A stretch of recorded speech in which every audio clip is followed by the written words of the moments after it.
morning, everybody, to what's left of the morning anyway. So some of you may have been here for the last one.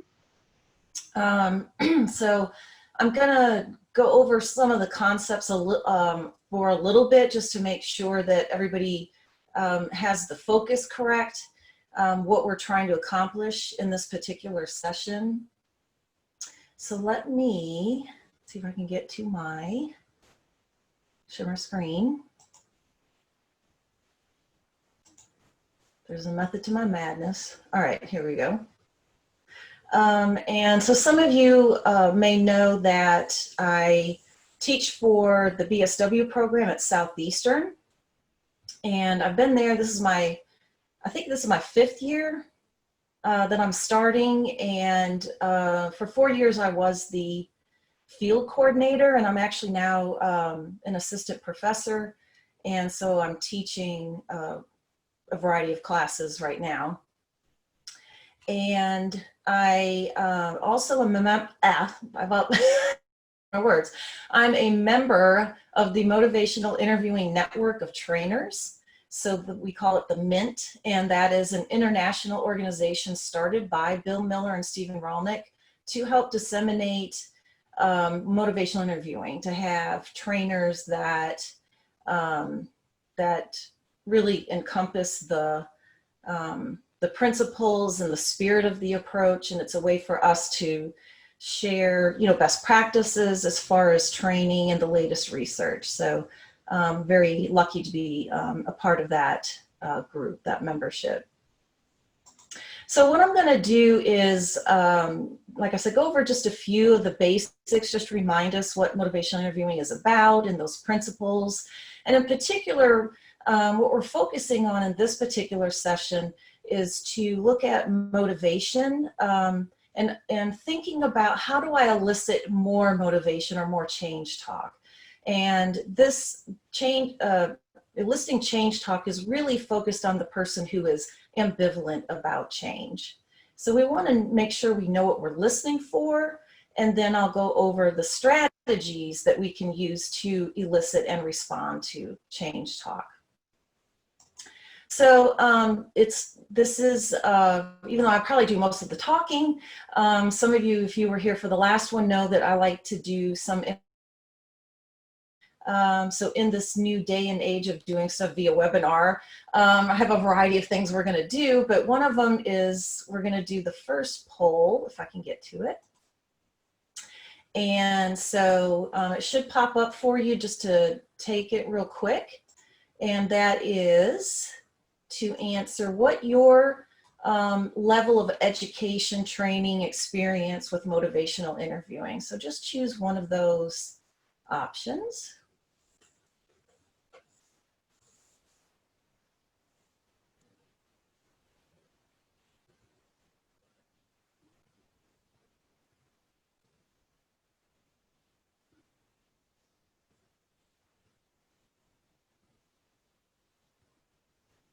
Wait just a little bit longer. And I know some of you might be, say, if you're on a phone, it might be harder. I'm not sure how that view goes. I'll give you just a little bit longer.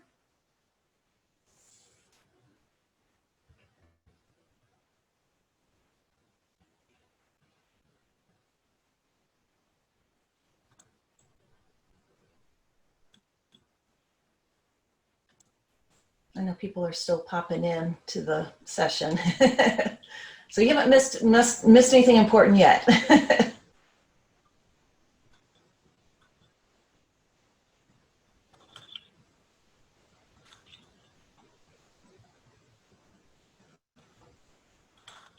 All right, quite a few of you. Thank you for answering it. Okay, we'll go ahead and end there and then share the results. Okay. So it looks like most of you are kind of in that middle ground where you do have some experience or training with it, but maybe haven't been extensively trained on it. We have some fair amount, so that's good. So those of you who fall under none or a little, you can ask some questions along the way. I'll check in the chat box from time to time. Otherwise, just make sure that your side is muted. It should be muted. Just make sure it is. And we will use the chat box. If I can get out of the poll, hang on just a second. There we go. Okay. So this is actually the basic definition of motivational interviewing. In the last session I did, I included the technical definition, which really is my favorite one, but just trying to keep things a little bit briefer so we can get to the meat of things, is this kind of short, simple one, which is that motivational interviewing is a collaborative conversation style. So keep in mind that, sorry, I'll move this here. And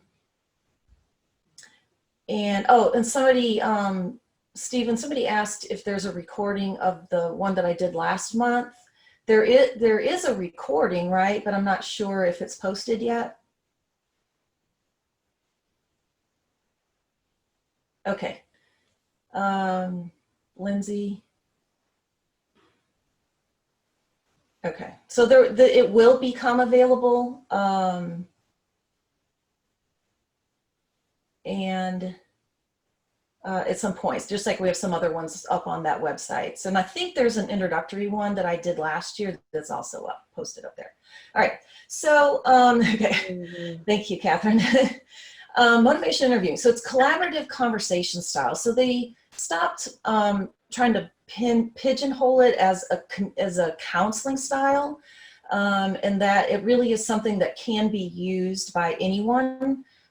Particularly the spirit and principles of the approach. So the approach is about strengthening the person's own motivation and commitment to change, that we do that by eliciting from the client, not trying to convince or impose or enlighten upon them, that it has to be, there. So it's very much about processing and thinking it through as much as possible, that's where we always start.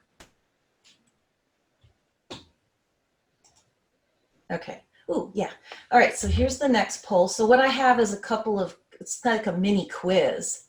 So the first question, wait, now I can't find the poll.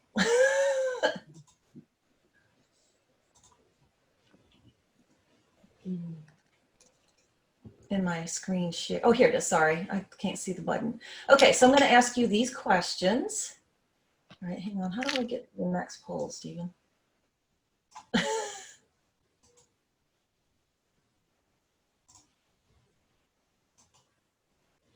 Oh, wait, maybe it's here. Here we go. Sorry. I must not ever use more than one. Okay, here we go. So the next poll, which is, sorry, let me launch it, which is these questions here, these options. So which sentence demonstrates ambivalence? So which one demonstrates ambivalence? I don't know about all this medication I'm taking. The doctor says it's important I take them or I might end up in the hospital again. Or do you think I should go home? Sorry, those should be labeled A, B, C. B, do you think I should go home or to a group home? Or C, I'm kind of excited to leave here, but oh, sorry, y'all. Here, I have it right here. I'm kind of excited about leaving here, but I'm also scared. That's what C should be. I'm kind of excited about leaving here, but I'm also scared.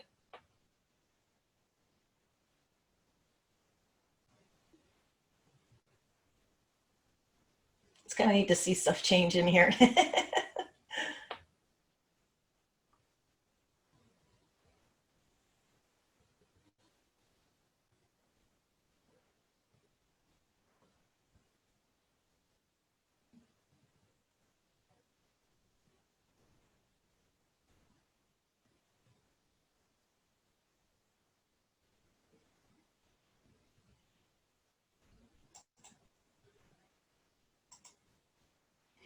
Okay, so most of you picked all of the above, and a few of you chose A and C. Let me see. So so the people who chose A and C thought that maybe B did not demonstrate ambivalence. So the correct answer is me see, D, all of the above.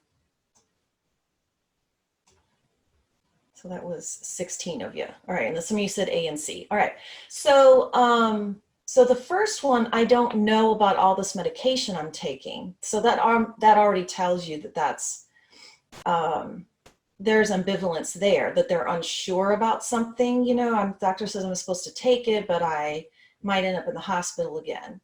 Do you think I should go to a group, go home or to a group home? So you see how the person is feeling ambivalent. They're not sure what they should do. So actually that's still ambivalence. And then I'm kind of excited about leaving here, but I'm also scared. That's a little bit more of the traditional, you know, I feel two different ways about something at the same time. But all of that really does show us ambivalence. I got one more for you. And so I think this one is which sentence or sentences demonstrates no ambivalence. So they are not torn, they're not ambivalent. So the first one, I don't understand why I have to leave here. I like things the way they are. B, I'm really excited about leaving here. I want to go home. Or C, I'm not sure about leaving. Do I have to go? Oh, sorry, I have to launch it. Here you go.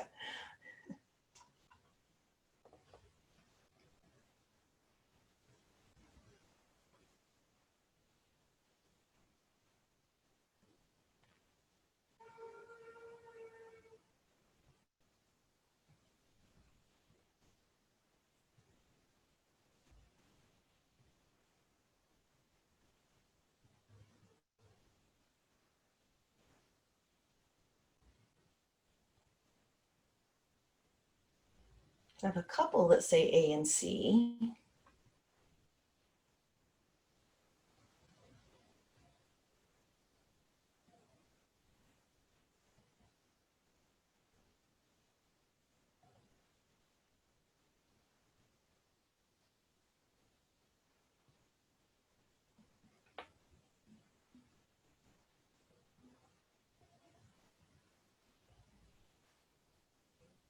Okay, so with this one,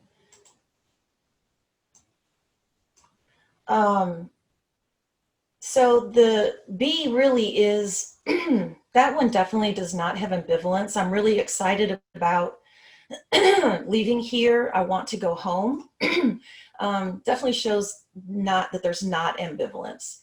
You can see in this one, I'm not sure about leaving. Do I have to go? That's ambivalence there, that they feel torn about leaving. The first one, I don't understand why I have to leave here, makes it sound like there's some ambivalence. You could probably argue that is ambivalence, but the person seems pretty firm that they like things the way they are, that they are not wanting to change it. So that's another form of non-ambivalence. So a person could be, you know, ambivalent about it, so have mixed feelings about the change. They could not have ambivalence because they're very motivated and ready to go, or it could be that they don't want to change at all. So those are ways that they might not be ambivalent. All right, so ideally the answer is A and B. Let me get that out. Hang on, I gotta move this. So A and B. Wait, let me check, sorry. If there's anything in the chat, just make sure. Here we go. Okay. And I will send you all this PowerPoint by the end of the session. I have a couple handouts for you that I'm going to put in the chat as we get rolling on this. Okay. So, so working with the ambivalent client, that is really what Evoking Change Talk is about. So this is going to be the client who has some motivation. So they're going to have change talk that sounds like desire for change. They may talk about their ability to change. They may talk about reasons for change and possibly a need for change. So I had talked last time quite a bit about this. I'm just going to try to give you the overview.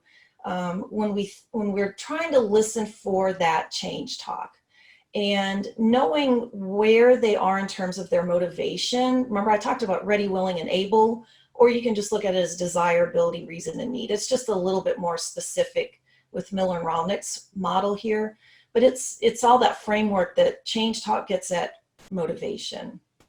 And so knowing what you're hearing, so you don't necessarily have to typology everything that they say, but you do get the gist of it. That is there, first of all, is there problem recognition from what they're saying? Do they talk about their confidence and their ability to change? Have they talked about their reasons to make a change? And do they have any sense of urgency or importance with making that change? So you want to be able to hear that, which means you might need to ask certain questions. So understanding this will help you identify where you focus and what strategies you might use to evoke more change talk.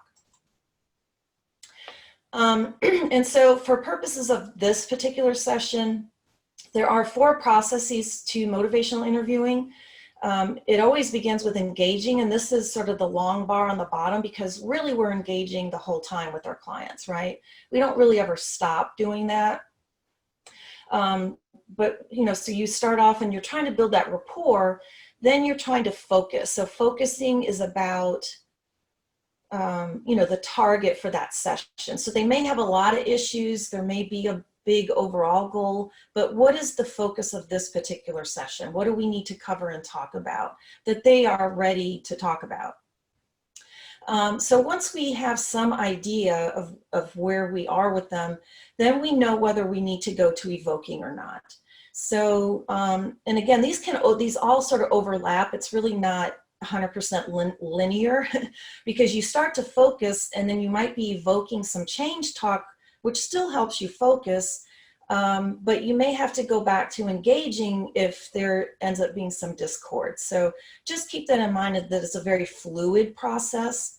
But in evoking, this is the person that may still have some sustained talk, that they may not be 100% ready, willing, and able. So you want to evoke that. You want to build their commitment, get to commitment to make a change before you move on to planning here. So we're really focusing on evoking for strategies to evoke change talk. So that's the focus of these strategies today. There we go, my lovely graphic. Okay. And just real quickly, the principles of motivational interviewing, because, again, these are used throughout the processes that we're always we should always be thinking about the spirit of this approach. So we always want to try to partner with the client, to collaborate. Oh, sorry, I did have slides on this. As I was trying to see is where'd I put my slides? So partnership, acceptance, compassion, and evocation. So just real quickly then, the partnership is that collaboration, that you may be the expert, on your content area and, the understanding of processing, but the client is the expert on themselves. So we want to use their expertise first. That's very much a strengths perspective. So, the first thing we're doing in in focusing and engaging is that we're not trying to fix it yet. We're still exploring. We're still trying to understand, where they are in terms of their readiness and willingness and ability to make the change. So we need to partner first and act more as a guide. And then acceptance, if you remember, had the 4 A's. So we need to always be interacting with the client in a way that shows empathy, that we understand it through their eyes, even if we don't agree with it, that we understand it, and that we have absolute worth for the client. So that's like Carl Rogers' unconditional positive regard, that we're not judging them for decisions that they've made, that our attitude towards them is, and this part of it is neutral. And then autonomy is to support their right to decide. Other than certain caveats, right, we need to respect their autonomy, and we can reinforce it by saying things like, well, that's up to you, you choose which direction you want to go. So as much as we can let them make their own decisions, the better off they are, the more likely they are to change. So even if they're mandated, we still can reinforce that they have a choice whether they come, They have a choice about what they want to talk about, what they want to work on. So even if we make recommendations, it's still their choice. And then affirmation, to affirm strengths in them, that we need to give them positive feedback and that will help build their confidence and their hope.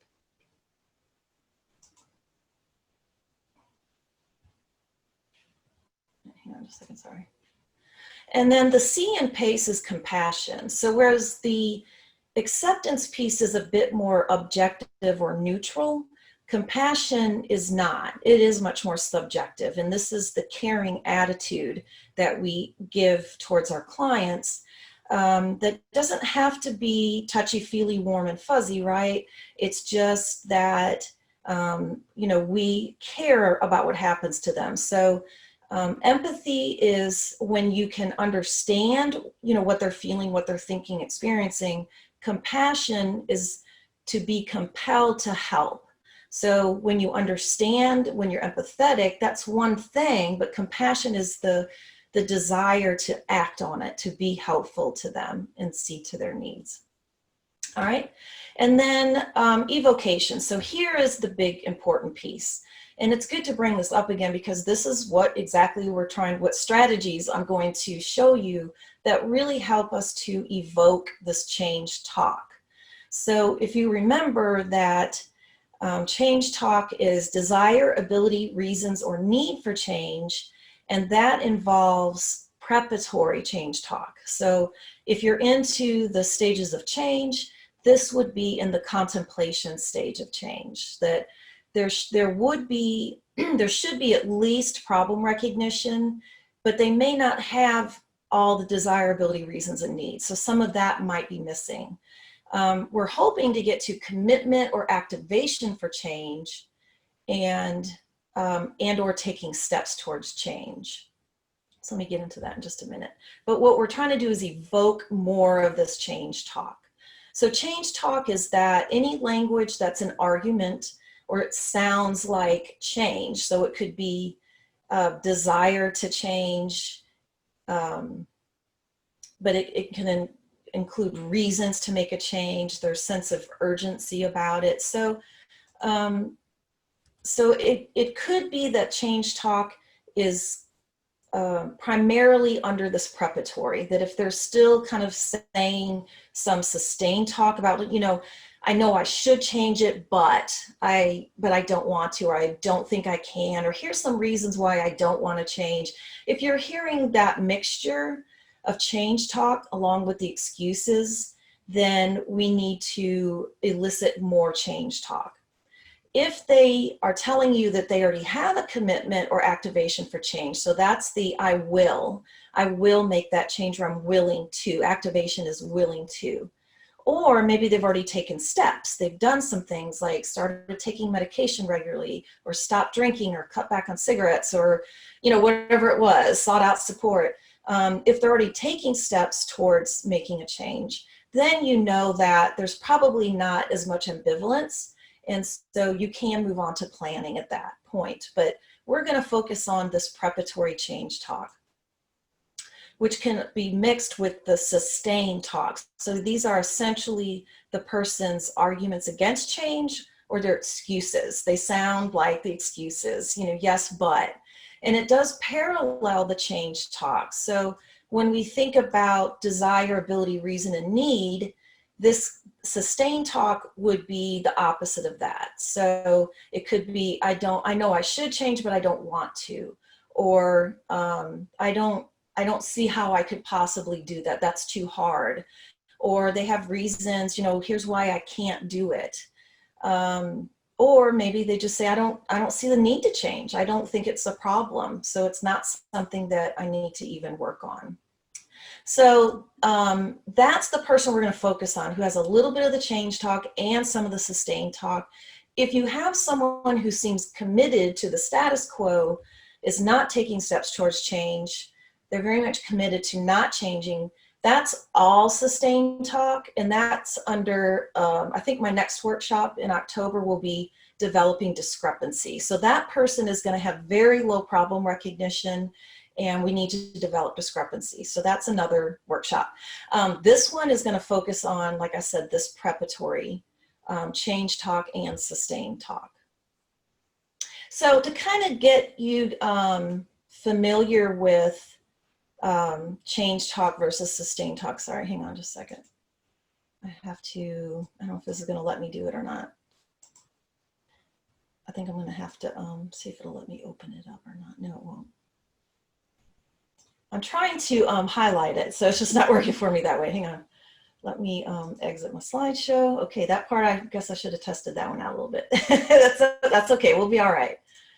I'm going to copy and paste this. That's what I'm trying to do, is copy and paste this into the chat. If I can get back to the chat, come here.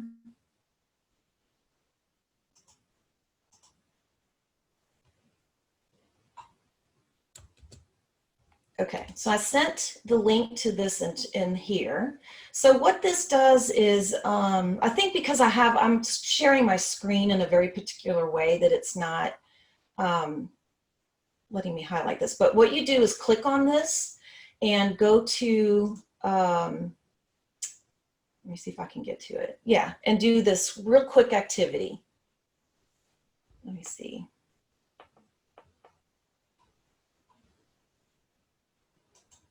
I'm going to stop sharing for just a second, y'all. And I know some of you may have a hard time getting to it, but if you're on your computer, you'll be able to get to it. All right, let me go to share. Hang on, I'm going to share Google Chrome. Okay, so I'm going to let y'all take just a couple minutes so you're going to place those, which ones are change talk and which ones are sustain talk.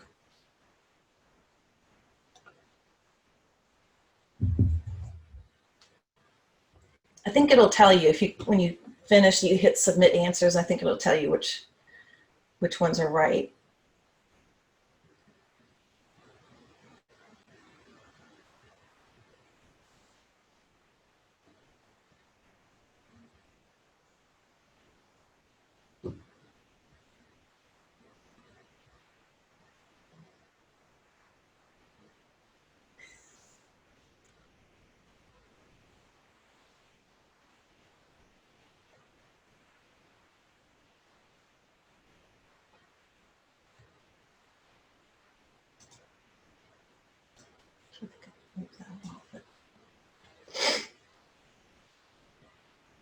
Okay, so that's about a minute.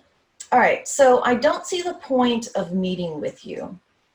Hopefully you saw that as sustain talk, right? So they're being they used to call it resistance, but there's that's sustain talk. It's not my fault other people make me angry. Hopefully you saw that one as sustain talk, right? So that's excuses to not change. I feel hopeless right now. So that's another sustain talk, because they're feeling demoralized at this point. So that's not getting us closer to change. But if we say, I wish I knew how to stop getting so angry, that is desire. That's desire for change. I'm so tired of being depressed. That's a reason to change. And I can work on making a schedule for the kids is ability. Okay? Ta-da. Okay. Thought I'd try those out. Y'all can let me know if those are fun or not. I like doing them, so that's why I made some of these. Okay. All right, let me go to, I just want to share that part of my screen. So I have notes here. Hang on. Oh, shoot. Come here. Slideshow. Here we go. All right. So change talk mixed with sustain talk tells us that there is ambivalence. So that's what we want to try to resolve it. So ambivalence is that feeling, two different ways at the same time. that ambivalence does require at least some problem recognition, that we recognize some sort of risk or cost involved with the behavior that needs to change, but we're still very much attached or attracted to that harmful behavior. So we can imagine that in terms of, say, addiction, right? Where people are very much attracted to how the drug makes them feel. And that seems more beneficial than not using and trying to, deal with life without it. However, this does fit with many other behaviors that we might change.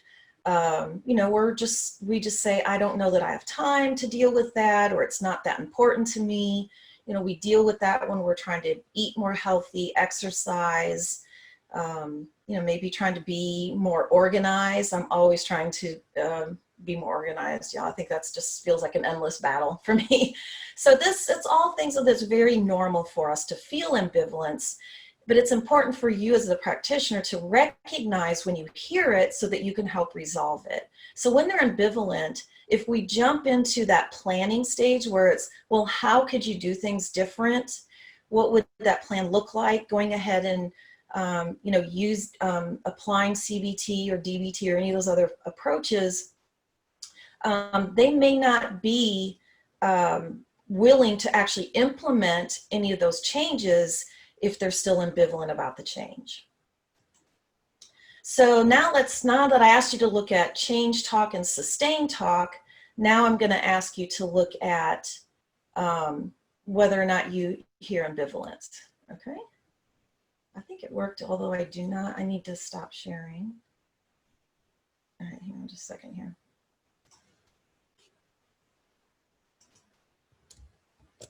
It's the first time I've done links like this. Okay. Go back to Zoom. On my Mac here. Okay, here you go. All right, there you go. So y'all go there, and then I'm going to share my Chrome again. All right, so ambivalence.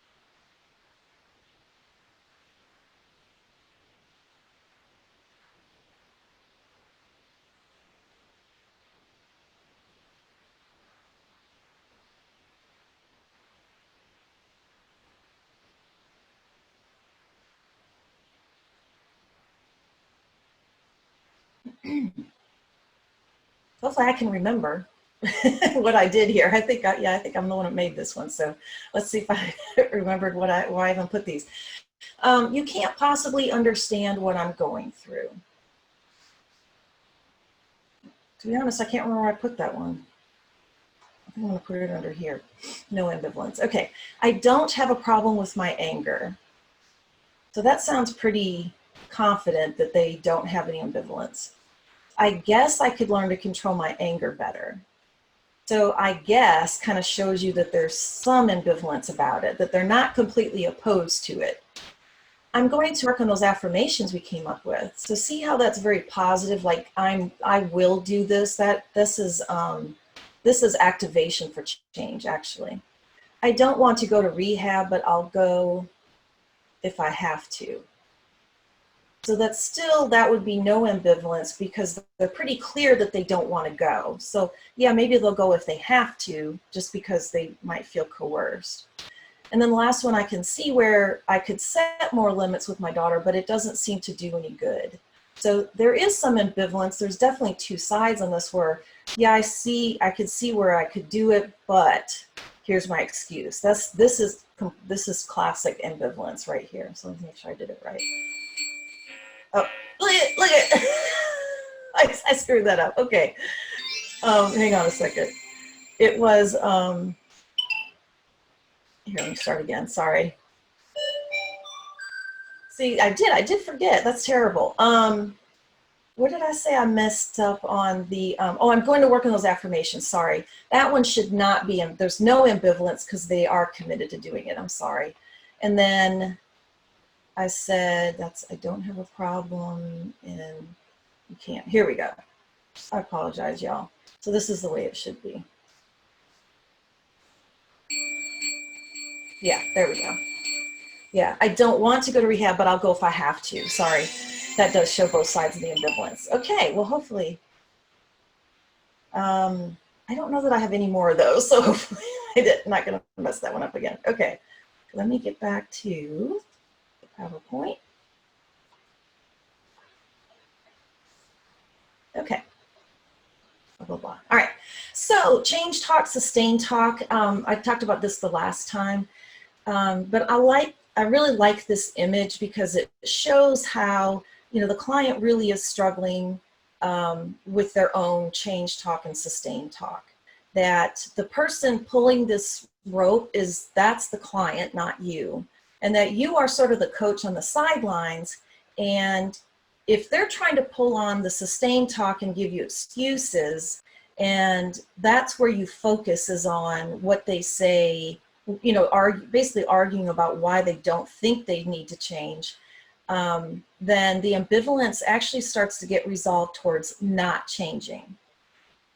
You want them talking more about the change talk. So getting them to talk about, well, why should you change? What would happen if you do change?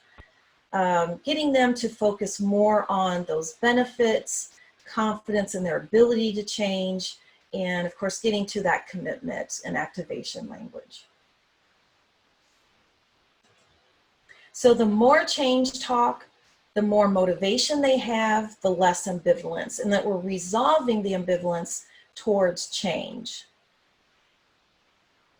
The more that they talk, that they focus on the sustain talk, which are the excuses, the less likely they are to change, even if there is some change talk. So we have to get away from that sustain talk as much as possible. So we can think about motivation in terms of that ready, willing, and able, that's what you're trying to elicit, is their readiness, their willingness, and their confidence in their ability to make that change. So the goal of motivation interviewing is this is their language, which is cultivate change talk. So that's what I'm going to talk about with the strategies. And we want to soften the sustain talk, which I will talk about with developing discrepancy in next month's workshop. All right, so how often do you focus on those change talk and try not to get into all their excuses? That doesn't mean that you don't talk about barriers to change, but I mean to avoid the excuses, so that it's, you know, I can't do that because, and then maybe, you know, if you have a tendency to ask them or give them suggestions on how they can overcome that, that's focusing on the sustained talk. That's not avoiding it. So let me try, this is the last poll. If I can get to it, hang on. Poll 4, there you go. So how often do you focus on change talk instead of sustained talk? So change, rarely, occasionally, about half the time, most of the time, or all of the time.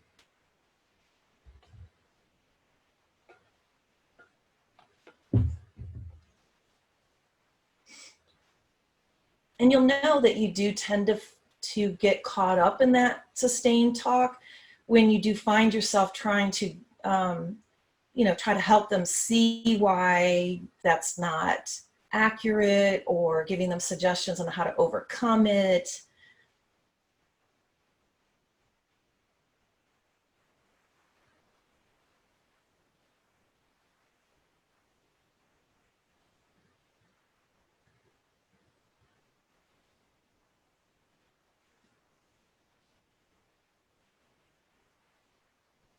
I would like to think I would give myself a most of the time.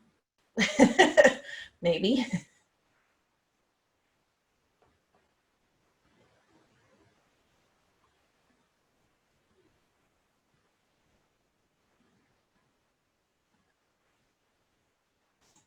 All right, so let's see what we got. Okay, so we have a good deal, almost half of you feel like you do try to focus on the change talk most of the time. And then, so this half the time, I want you all to see what you can do to increase that a little bit, right? That the research shows that even spending too much time on the sustain talk, even with the change talk, can sort of split the difference in terms of the outcomes. That really the best outcomes come from dealing with the change talk most of the time. And I realize that's difficult when you're dealing with a client who does a lot of sustained talk, they're not motivated, then you are going to have to spend some time on it, which we'll talk about in the developing discrepancy workshop. I know some of that has to depend on what population you're working with. Okay, so let's look at an example of cultivating change talk. This is just a snippet. I may have shown part of this in the, no, I can't remember. I do so many workshops. I'm not sure which one I used it in last. I use this quite a bit because I like the way it's filmed, and it's a good example. So so Dr. Moyers here on the right is talking with Fred about a parenting class he's supposed to attend, and so he's not real thrilled about going to parenting classes. He was reported for a mark on his child, so he's not too happy about it. But let's see how she tries to get some change talk out of him. Sorry, let me see what I need to do. No. Come on, computer. Usually it starts for me. Hang on. It's not letting me get to the, my view here is driving me crazy. Oh, goodness sakes. Hang on just a second.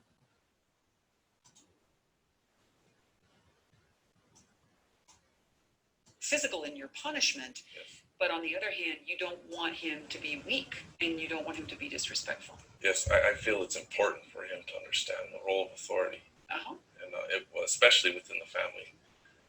Yes, because it is my house. I consider it my house, and as my kid, I don't necessarily want him to be obedient, but I want him to be conscious of the decision maker.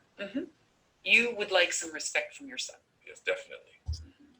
And on the other hand, it doesn't seem like the way things have been going is getting you that what you want. Yeah, sadly, I do feel that way. I feel that as I've tried to show authority with the physical,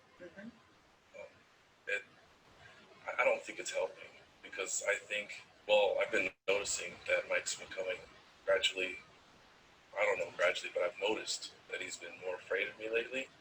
And when I do raise my voice, he becomes withdrawn.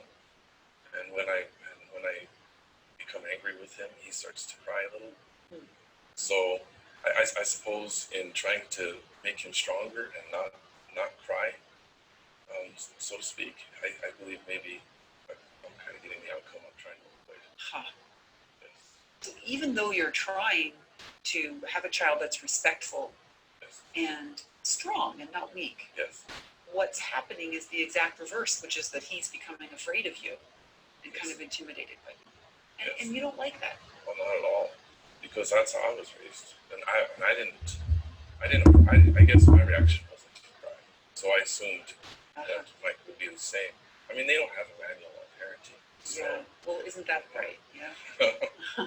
Nobody gives you a manual and tells you how to do it right. Yeah. And you came out okay from the parenting you got from your dad, and you were thinking that it would turn out okay for Mikey. But as you're looking at the way things are going, you're saying, you know what? I think I need more. Yeah, I definitely need more. I think, well, I'm noticing now that Mike and I are as much as we are alike, we are very different. Okay, I was like, I thought I had it stop somewhere around there. All right, hang on just a second. All right, yeah, this thing is driving me crazy. Hang on. Okay, so so she actually really didn't, she does ask some open-ended questions in that whole, I think that one's almost 20 minutes long, so I don't want to show all of it. But she really just kind of used some reflections to keep it rolling. And you noticed her, her affect, her reflections are all very accepting of this guy. She's not trying to convince him of anything. Even, trying to really understand. So even if she didn't necessarily agree with his stance about parenting, she's still trying to show that she understands where he's coming from. So I think her respectful and accepting stance really helped him to open up and talk about wanting to be a better father. And she continued it at that last thing she had said is she did a reflection and then she said, but you feel like you need more. And she added that. She took a chance. So even though that's not a question, reflections can very much still move the conversation along. And he really responded to that. Now, on the other side of things is that sometimes we respond to the sustained talk. And so, when I asked earlier, like, how often do you think you focus on the change talk and not the sustained talk? So what happens is we try to convince the client maybe of how they're wrong or what they need to do. One thing is, excuse me, when we try to remind them, well, you're mandated, you have to do this.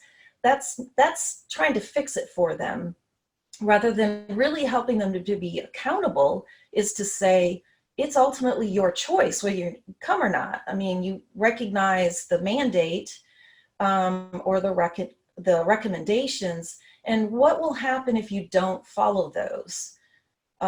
So you don't need to lecture them, or anything. It's helping them to process it and come to the decision. So sometimes with this writing, they call it the writing reflex, when we just want to offer advice and suggestions right off the bat, that we don't let the person try to figure it out for themselves with our guidance. So it really is, motivational interviewing really is about empowerment, to get the person to think for themselves and try to solve it with our guidance. So we want to avoid that expert trap. And so what I have here is, let's see if it'll work, I don't know, is now we're going to have Fred with Dr. Rolnick, who co-wrote the book, right? Who is purposefully trying to be overly directive. And I just, it's kind of almost amusing to see him do this, but that is what he was trying to do with this. So this is overly directive and kind of a writing reflex. Yeah, it's, your screen sharing is paused. Okay, what is going on here?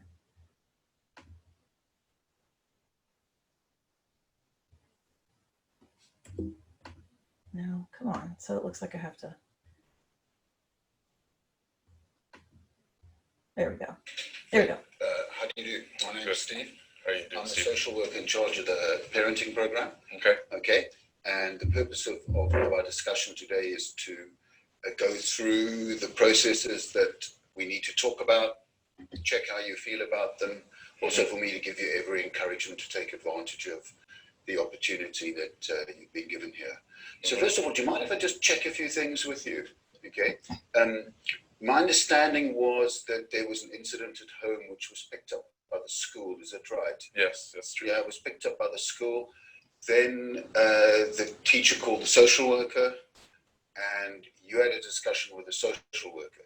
Yes. Is that right? Yes, that's true. Yeah.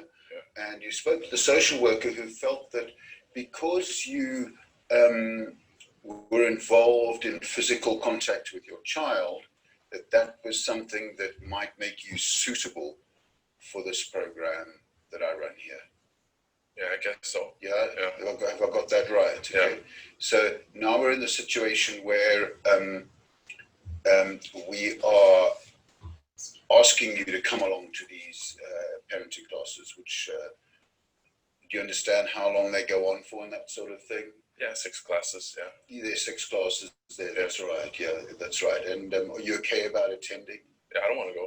You don't want to go? Yeah, I don't want to go. Tell me why you don't want to go. Because I think I do. I think I'm a good dad already. I don't have a problem with the way I've been doing things. All right, and how do you see the link between being a good dad and hitting your child like that? And I don't mean to be personally rude, but if you don't want to come to the classes, how does that puzzle fit together for you? Can you see what I'm saying? Well, he needs to know who's the boss, who's the authority. I mean, it's my house, so he's got to listen to me. I get it. So as far as you're concerned, it's okay to hit the child because you're the father of the house, and so coming here now is not something that you really want to do. Well, it's not okay to hit the child, but sometimes it could. A kid needs a good smack. Right. Yeah, definitely. Well, I must say to you that the purpose of the parenting classes is to help you learn different ways of going about it. So I'm just hoping that you will take advantage of that opportunity, and so that this kind of episode that happened at school and so on can be avoided. Yeah. Well, it doesn't happen all the time anyway, so I really don't see where the problem is. Okay. Well, it can be a problem if somebody hits their child to the point where there's a mark and it's noticed by a teacher. Can you see why that's a problem? Yes, I can understand that, but that's not me. That's not who I am. Right. Okay. But I mean, you did hit the child. Well, yeah, that's true. You did hit the child, and that's the problem that we want to try and tackle in the parenting classes, to see if there's more constructive ways for you to discipline the children, other than by hitting them. Well, I really don't see how someone could tell me how to raise my kid. It's my kid. Right. Yeah. Okay. Well, I mean, I don't want to get into an argument with you here now about it. We've just got a few more minutes. I just wanted to say to you that it is something that you could get some benefit from. And I'm hoping that those classes won't take the form of someone telling you how to raise your kid, but just discussing with you and other parents, mothers as well as fathers, ways of handling children so that they don't receive as much physical contact or abuse. And I don't want to say whether yours was physical contact or abuse. That's what the classes will help you work out. Okay. Do you see what I mean? Yeah. Well, I'll be there. So. Okay. Yeah. Okay. Excellent. Well, thank you very much for coming down here. All right. So, whoa, that was it, right?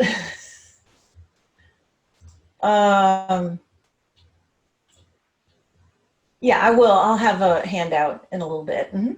So, so what kind of change talk did we get out of Fred in that particular scenario? Did we get any?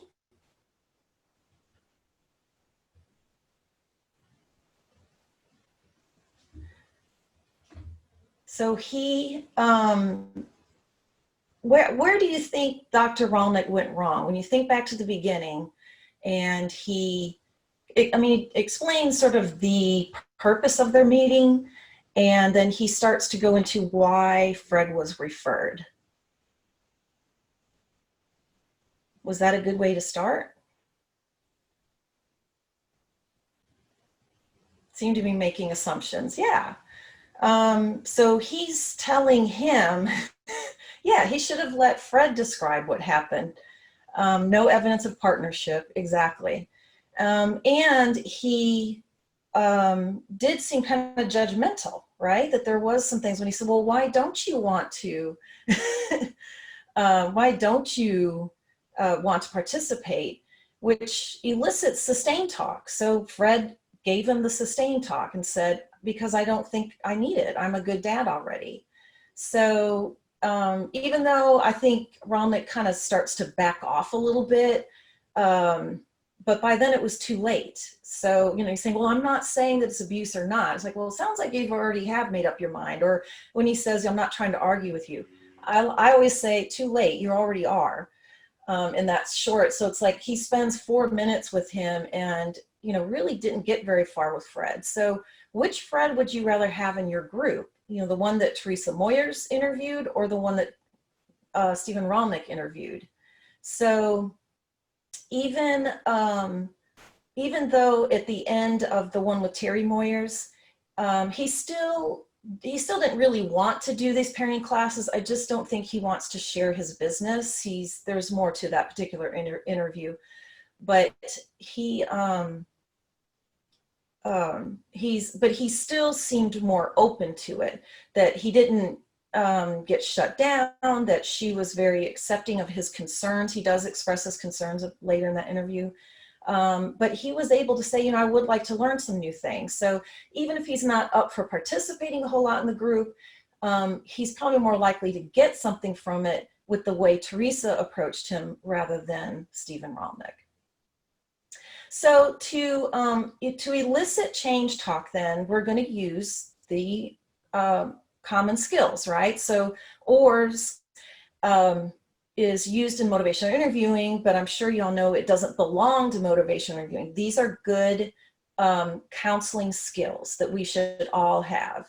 So asking open-ended questions is the primary strategies I'm going to show you, but you are going to use affirmations and reflections and summarizations to help move your client along anyway. But first, we're going to start with some of the open-ended questions, okay? So what I have are, I think it's about, I don't know, maybe 9 strategies that I'm going to talk about and we'll kind of play around with a little bit.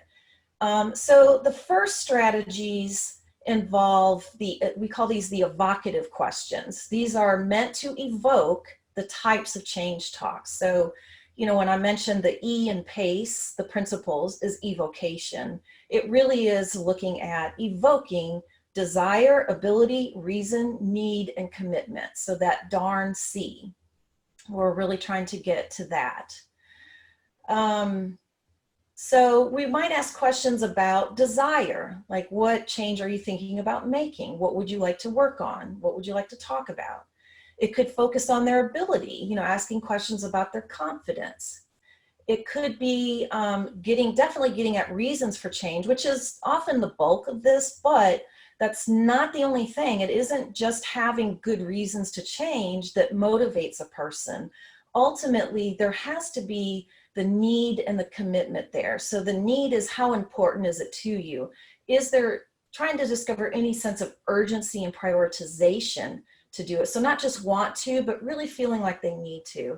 And the commitment of, yes, this is what I will do, or I'm willing to do. That is what we are trying to elicit from their change talk, from our interaction. So you want to be thinking about what you heard. You know, did I hear desire? What did they say? Do I hear any confidence? What reasons did they talk about for making a change? And part of getting at the reasons for change is to do a sort of a mini decisional balance. So a pros and cons. So we do pros and cons for, like, you know, say maybe somebody's trying to make a decision and you say, you know, what are the pros of this decision? What are the cons of this decision? It's similar to that, but in motivational interviewing, it's more specifically the pros of making the change. So how would they benefit? And thinking about, I would use sort of, you know, some kind of systems approach to that, a framework that helps you think it through depending on what their particular issue is. But what are the benefits of making that change? So it isn't just feeling better, but what does that mean? How does it benefit you socially, in your relationships with other people, with your emotional health? How does it help you maybe with your physical health? How does it help you with a job or work? Spiritually, more specifically family, you know, whatever. But think about those different systems that might be in the person's life and how making a change would benefit those different areas. Then we ask them, what does it cost you if you don't change? So this is where it's slightly different. You have to think about the cons as being, what does it cost you if you don't make this change? So these are sort of the complaints, right? That it's complaining in a good way that, gosh, if I don't change this, you know, the downside of it is that, you know, I'll continue to feel bad. I won't lose any weight. My health will suffer. My mental health will suffer. My family suffers, right? All of those things that you can get them to thinking about and talking about. So that's one example of how we elicit change talk. And then we also get at asking for elaboration or examples. So elaboration questions are also very important. These can be used with any of the strategies I'm talking about, but it fits very nicely with the evocation strategy. because you're evoking like their desirability reasons. So when, say, they're talking about those reasons, they might list some and you say, well, what else? In what ways? Tell me what you mean by that. Give me an example. So getting them to talk more about it is actually really the key. That's one of the biggest strategies, is to not just let them make a list and then you go nod your head and then you move on to something else and say, oh, okay, are you ready for the change plan now? That we actually spend some time really processing through their desirability reasons and need for change. And depending on what the responses are. So what I want to do is, we don't have to, so I was trying to decide if I want to do breakout groups or not. Stephen, are you still there? Where you could maybe do it here. So here's the plan, is that, okay. If we can do some breakout groups, so what I want to do is if you could create groups of like 5 or 6 people per group. And what I'm going to do is send you an attachment here in the chat, and it is the start of a script with a client named Julia. And so the document has some questions in it. So maybe one person in your group you should be able to share your screen in the breakout room. And so it's a Word document with a script in it. And so you're going to read part of the script, and then you're going to continue the script. So you're going to figure out what question, based on those evocation questions, which one do you ask next? Let me find it. Here we go. All right. So, see what I got here. All right. So the interviewer kind of sets it up about they had a previous session. We went through the signs of depression, blah, blah, blah. I guess the next thing I'd like to discuss is how you would, like things to be different. So that's an implied open-ended question. So what type of change talk are we trying to elicit there? Now let me get my chat box up if I can.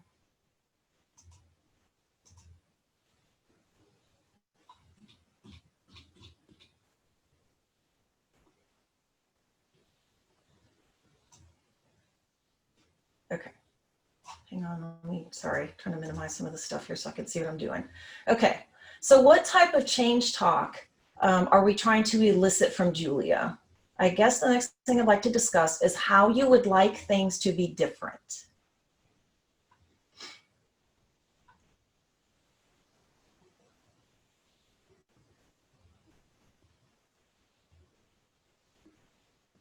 So so thinking about how you want things to be, oh, I'm sorry, I forgot to put my camera back on too. That's desire. Yeah, thank you, Heather. Richard, okay. Sorry, I forgot I closed off my camera for a second. Okay, so yeah, they're asking about desire. And so Julia says, I don't want to feel so bad about myself that I'm carving up my arm. And that is good. I mean, that's still a change talk, what she desires. But then the interviewer comes back and does a reflection that really got your attention. You know how you don't want to feel, how do you want to feel? So what type of change talk are we trying to elicit here?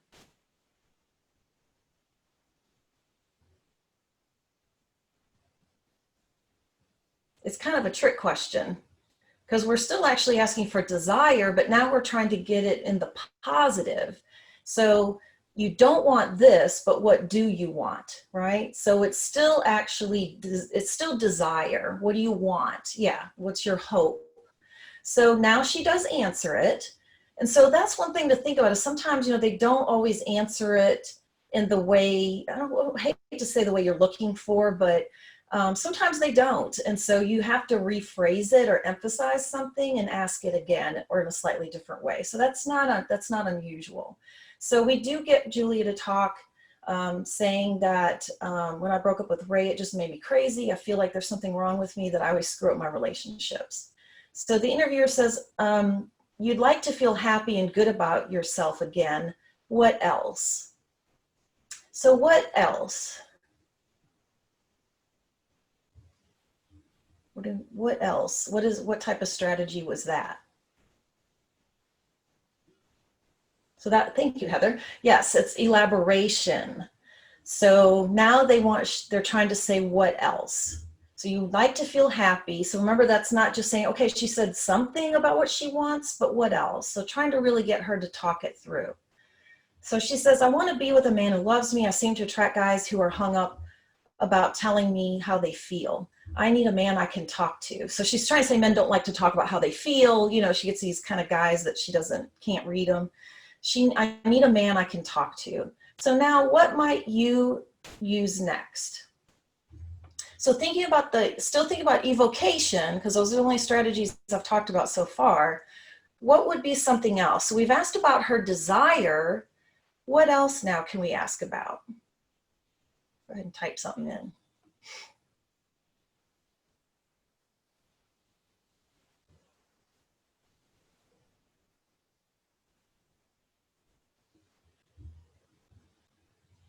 So what might you ask about?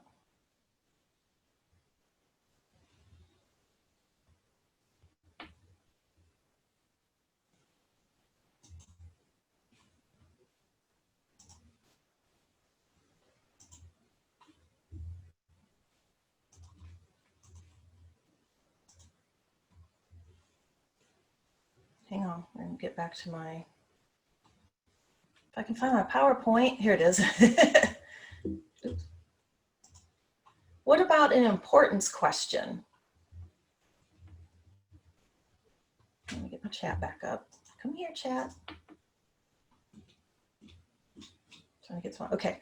Ask her to describe some traits that she would start looking for with that goal in mind.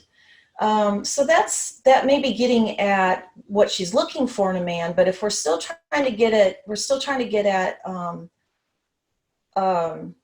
desire. So we're looking at desire, ability, reason, and need.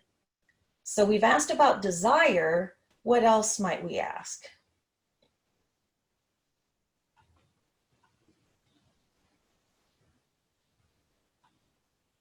So I think I have importance up here. So what kind of question would you ask to get at the importance of change?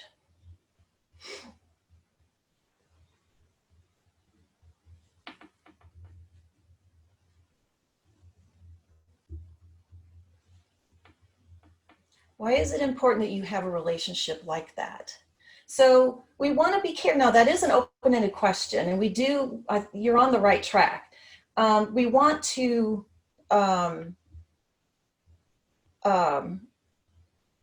we actually want to avoid why questions because they can put people on the defensive.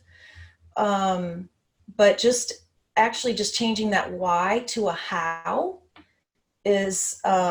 is one suggestion, and that's actually what happened. So the script I gave you is based on a real script from Miller and Rolnick's book. So he actually asked, how important is that to you? So having a guy that she can talk to, right? How important is that to you to have a relationship like that?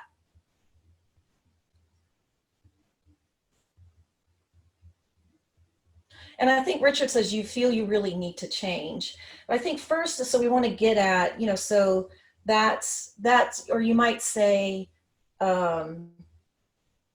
you could just use a reflection like, so it's important to you to have a guy that you can actually connect with. So you can use a reflection, that's okay too, and she might continue talking about it. If we asked a question about her level of confidence, what might you ask? Getting at her level of confidence.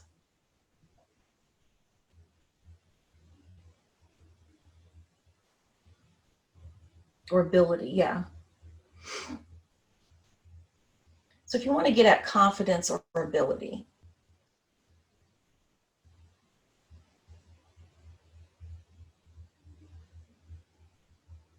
How confident are you that you can have a relationship like that? Very good. Yes, exactly. So we might also ask some things about personal strengths. So that can also get to confidence. What might your friends say that you have going for you? So, and this is what did actually happen in the script is that that the interviewer asks about how important is that to you to have a relationship like that, and she says, very important. I don't want to be alone. I need to be loved. And then let's do, is it the reasons one. So what kind of reasons? Yeah, you can. So that's the order that the script went in. The actual script that I started with you guys. So when she says, right, I have it. Yeah, I want to be with a man who loves me. I seem to attract guys who are hung up about telling me how they feel. I need a man I can talk to. And the next question was about importance. How important is that to you to have a relationship like that? And she says, very important. I don't want to be alone. I need to be loved. And the interviewer reflects back and says, you need that. And she says, yes, I don't want to keep destroying relationships. I don't know why I do that. Then the interviewer says, well, tell me a little about why you want to feel better. So that's eliciting a reason for change. So this might seem a little strange, I think, to some of you, because you're wanting to go ahead and explore the relationship issue, but we haven't completely decided the focus, that we know that depression is the key issue. But until we kind of know, we're finding out what's important to her. We're finding out how her confidence is. Why does she want to change this? Before we get to making that decision to work on the change plan. So we're not necessarily exploring the relationship issue just yet, until we know how much she wants to focus on that.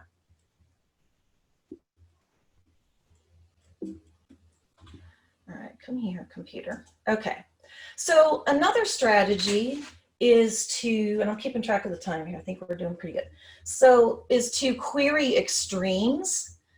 So basically it's taking any of those, like the evocation questions, and exaggerating them. And we typically do this when the person seems kind of wishy-washy. I mean, Julia is pretty much able to articulate what she's thinking and feeling, so she may not need these kind of questions. But, you know, if somebody's like, yeah, I don't know that it's really that big of a deal, then you can say, well, what concerns you the most? Like if there was one potentially bad outcome from not changing, what would that be?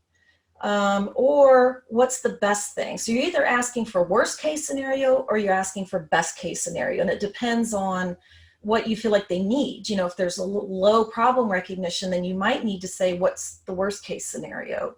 And if it seems like they just need to develop some hope, then you would ask them, well, what would be the benefit of making that change? So Julia, she does talk something about being single. So I sort of made this one up, where Julia says, I've never thought that much about being single. So what kind of querying of extremes might you ask her? So she says, I've never thought that much about being single. So what's an example of an querying an extreme that you might ask her?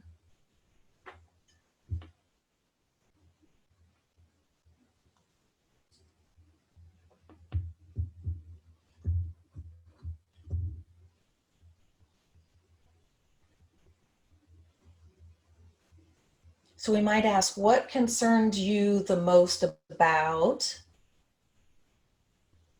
being single, right? So we might ask that, but if we're thinking that we really,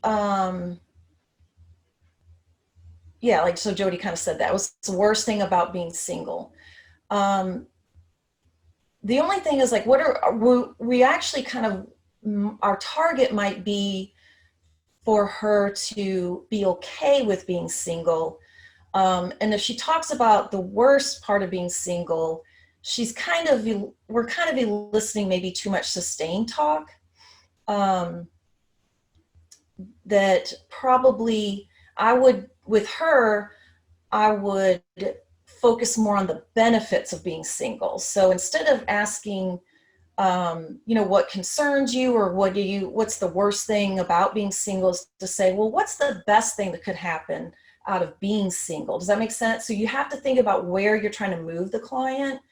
And I'm just saying that for this particular situation, but you might say what concerns you the most about your drinking, what could be the worst thing that happens if you continue to smoke pot. So it depends on what behavior you're talking about. But I brought up her idea of being single, and that I think she's afraid to be single. So I probably want to make her less fearful of it and get her to think about the positives about being single. So if we say, well, what are the cons of you being single? She's going to explain how terrible it is. I get lonely. So there are all these sustained talk, and then you're more likely to want to explain those away for her. And then you're doing the writing reflex. So it's not very motivating at this point to do it that way. Does that make sense?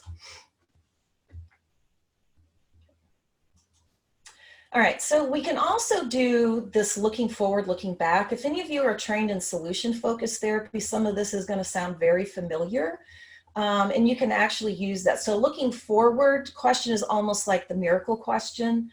So you can certainly use that. And this looking forward, looking back fits with a lot of solution-focused type questions as well. Because you're trying to look for, when you do looking back, you are trying to look for potential solutions, right? When you're using solution focused. And so for us, we're looking for potential confidence builders or hope builders. And so looking back, you can ask questions about, well, maybe what's changed in your life since you noticed this problem. So that could be motivating there, like, oh man, here's how life has changed. It's gotten a lot worse in this way. Or how has it gotten better? What's worked in the past when you tried to change? How were things better? So that would be looking for potential confidence. And it can be those potential solutions.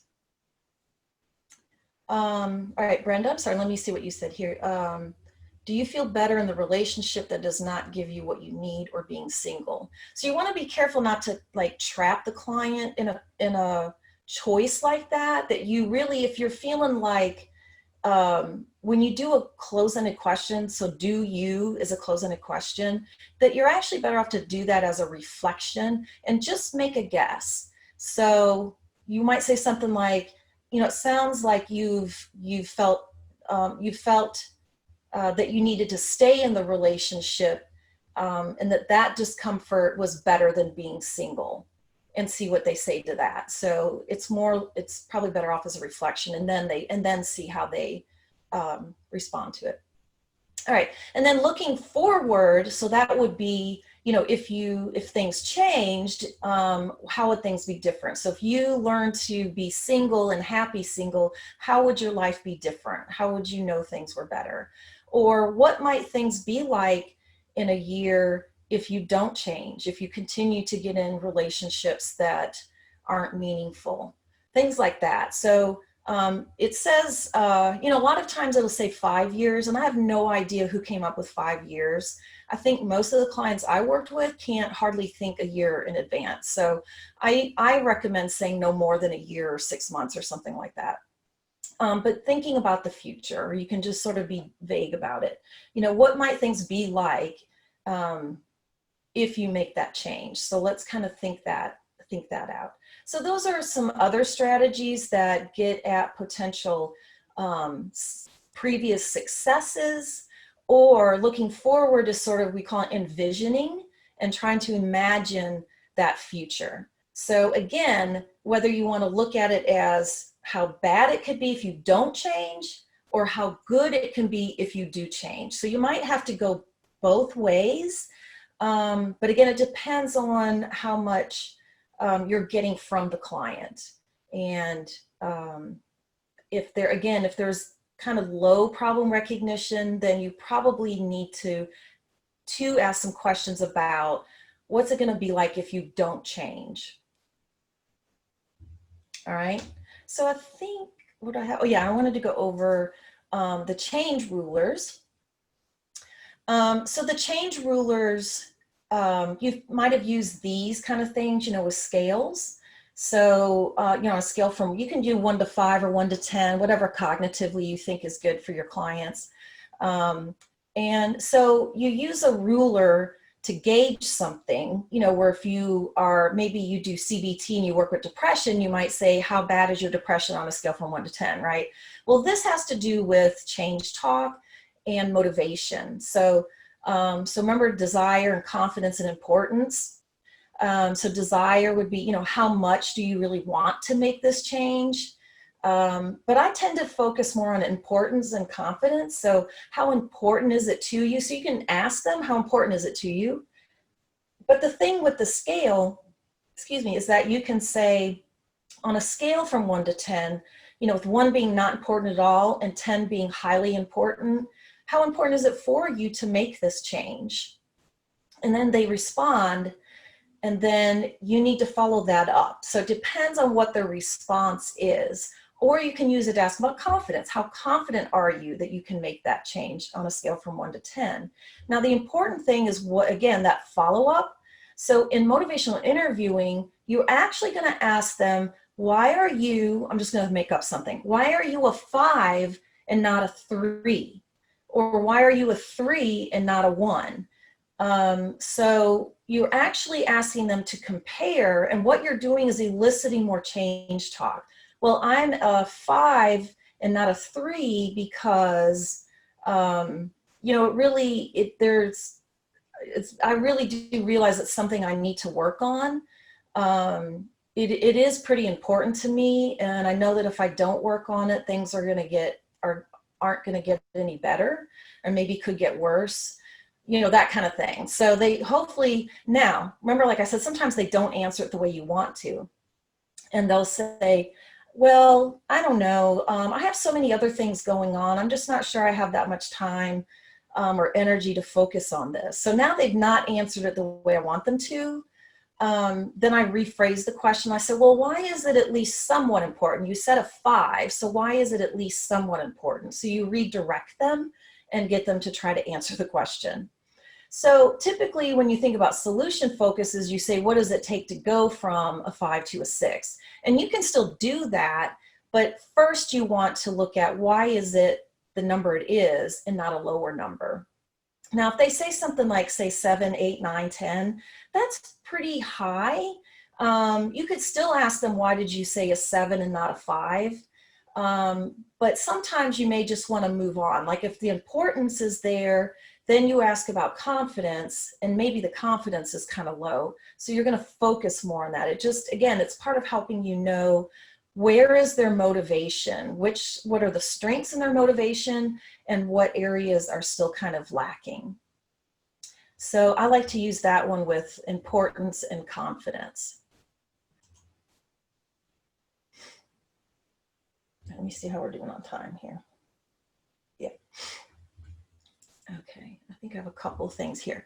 So I think what I meant to do, yeah. Okay, so I was just trying to think of an example. I guess I already said that with that one. Sorry, y'all. Hang on just a second. All right, so looking back, I was thinking about Julia. Sorry, I wanted to touch on that real quick, and I think I deleted a slide. So looking back, let me see. So in the script, they do ask about their strengths. So I'm going to get back to that in just a second. So Julia says, when she's asked about her strengths, she says, I don't know. They'd probably say that I'm stubborn. And the interviewer reframes that into that when you set your mind to doing something, it's going to happen. So viewing being stubborn as a positive trait. And she says something like that. I don't feel that way now, but I've been pretty persistent in the past. I guess I have it in me. So now the interviewer asks for elaboration, right? Give me an example. What have you done? When have you done something or made a change in your life that really took some effort? Maybe something you weren't sure at first that you could do. So you see how that's evoking confidence. So what have you been successful at in the past is a looking back kind of question. And then looking forward would be, you know, asking her about If you enjoyed being single for the next year and you managed your depression, what would things be like for you? So that might possibly be an envisioning question. And then the change rulers. So when we ask her, how important is it to you to have a relationship like that? We could have said, how important is it to you on a scale from 1 to 10? All right. Okay.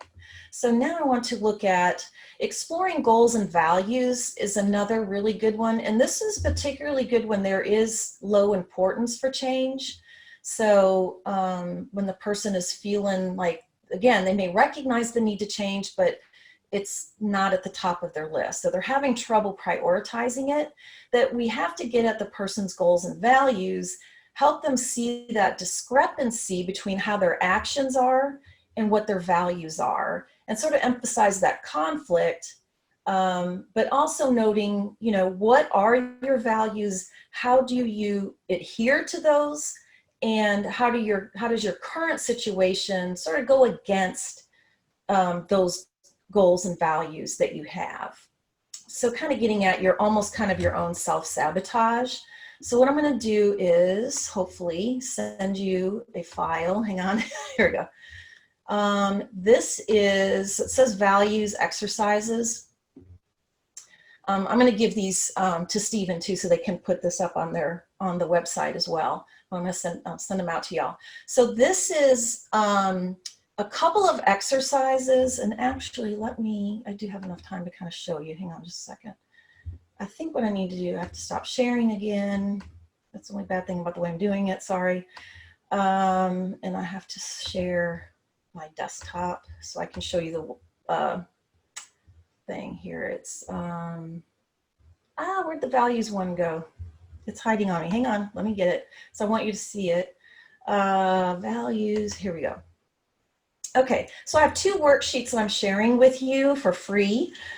This is part of my workbook on motivational interviewing that is going to be available for sale October 20th. And I have a link for that too if you're interested in the book. But these are some of the exercises. So we have exploring values right here. So these are just a list of some possible values they might have, and they can add more.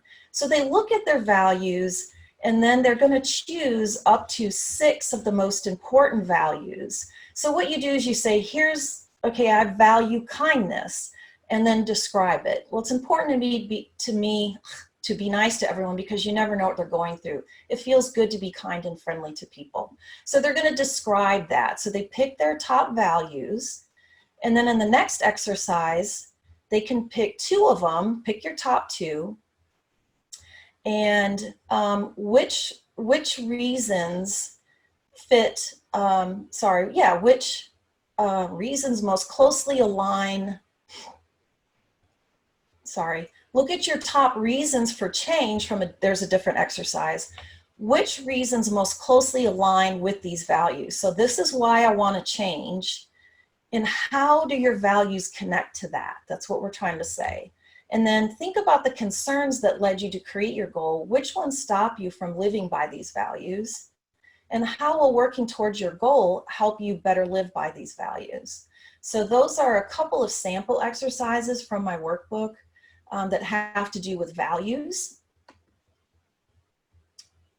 Close current tab. Okay, I see where I have it right there. Hang on. All right, let me come back. And let me get to my PowerPoint if I can find it. All right, so that's good for when there's a low importance for change.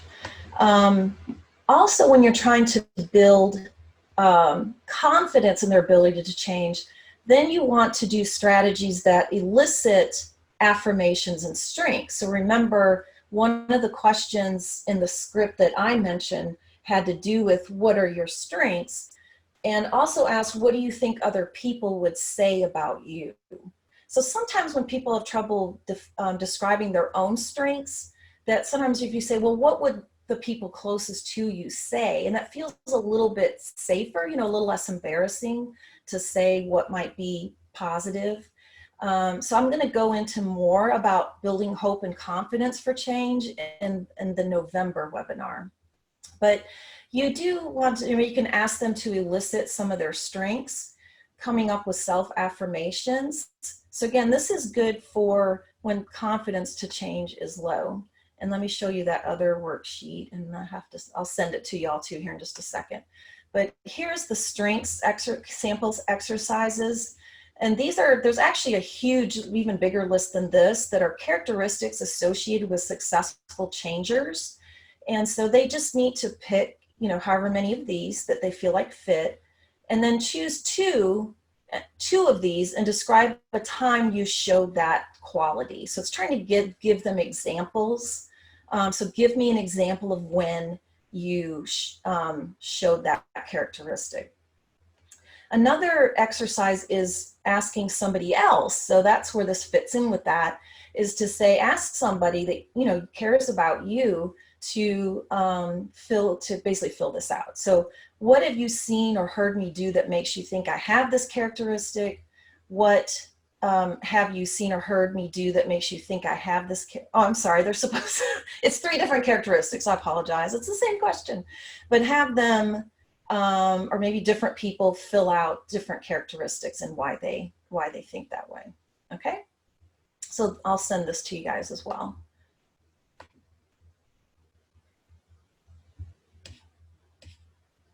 All right. Yeah. All right. Sorry. Let me get back to this one here. Okay.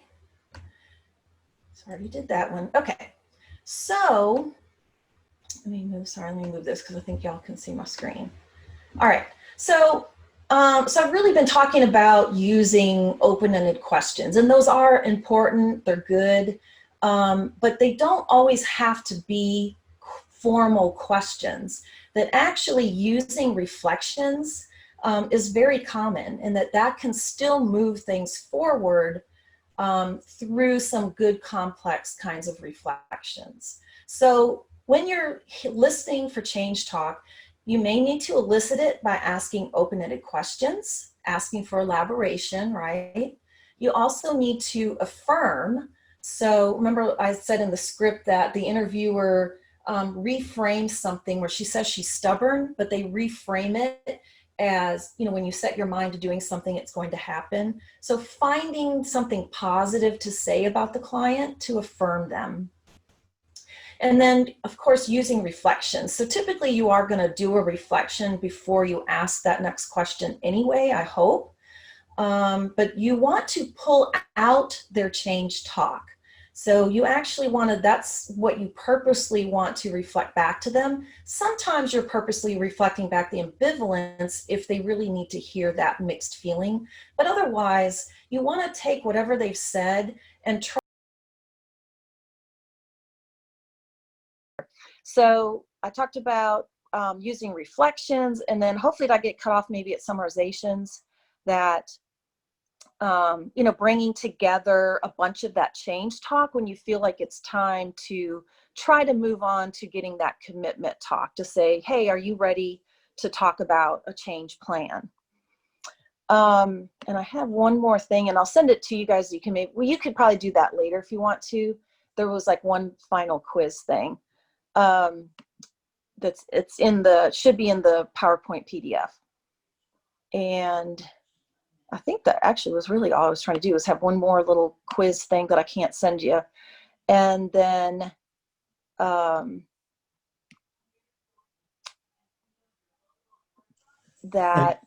I was trying to think about what else.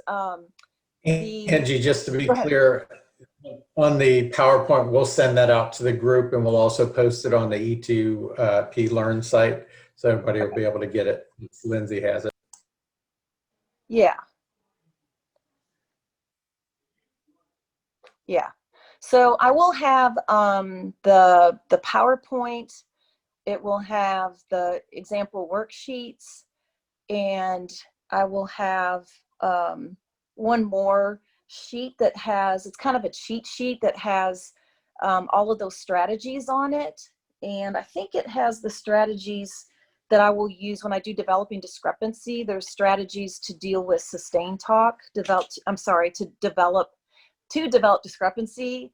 That I think that's all on one sheet. So I will share that with you all as well. And in the PowerPoint is also information about my book, as well as the other 2 books that I used to develop this workshop, which is, of course, Bill Miller and Stephen Rolnick's Motivational Interviewing, Helping People Change, 3rd edition. And then there's also there's a Building Motivational Interviewing Skills for the Practitioner. That's not my book. That is, and now his name is escaping my mind real quickly. I met him, he's a real nice guy. And then there's also information to my book, which is only available on Amazon. You can pre-order it, or it will be released on October 20th. So and it's a book. It'll be, it's not digital. It will be a actual, I think a soft cover book. So it's got a ton of exercises in it. It's written, as if it's a self-help book, but certainly practitioners can use the worksheets that are in there. So it really walks a person through, what do you want to change? Why do you want to change it? And looks at certain barriers. It does use some cognitive behavioral strategies to help with thinking errors. And then it also looks at developing a change plan and building confidence and trying to stay hopeful and motivated and reevaluating your plan and all that kind of stuff. So it's very easy to use book. All right. Any other questions? I think I can still see the chat if there's any questions, if any of them pop up. I apologize. I have no idea what happened. It might be my internet. I'm not sure. But it decided not to work. First, I thought maybe Zoom crashed, because that's happened before. But it wasn't letting me back in. Any questions? Going once, going twice. Go ahead. If you can see the chat or not, is there a book from Amazon on motivational interviewing that you suggest is a good workbook? I think you answered that. I work with children and adolescents, books specific towards that.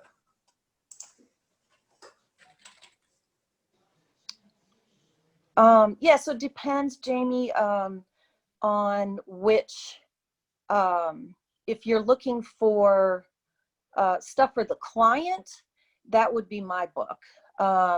If you're looking for help for you to better apply it, check out the Guilford Press website. That's where the Miller and Rolnick book is from, but they also have other related books that are sanctioned motivational interviewing books by other experts in the field. And there's a variety of topics. And I think there might be one that's with child and adolescent. I can't swear on it. But there's definitely some other really good books about applying and using motivational interviewing. And I'll let Stephen answer the one about getting the certificates. And then, so the PowerPoint and the handouts will be provided. And unfortunately, I can't send them now that I'm not on the computer. I can't send them myself. But Stephen will make sure that y'all get all of those handouts. And in the PowerPoint PDF is a link to my book in Amazon, but it should show up too. It should come up if you go to Amazon and put in motivational interviewing workbook. Mine should show up in the search. The answer to the certificates, Lindsay will be sending those out. You can also access all of that through the E2P Learn site if you go to our website, just like you would when you registered for this. You can access all of the videos, the handouts, and also so you can get certificates after the fact as well. But I will circle back to Lindsay and make sure she sends out the certificates. Yeah, I think they get emailed, right, Stephen? Correct. Those certificates, yeah. Yep. Sorry. All right, very exciting. So I hope to see you for the next one. We'll do developing discrepancy. And then the final one will be on building hope and confidence. Thank you. Hopefully I got some returns, right? Some of you are like, yay, more. Thank you so much, Angie. We really appreciate it. And thanks for dealing with all the tough technical ups and downs. Yeah, sorry about that.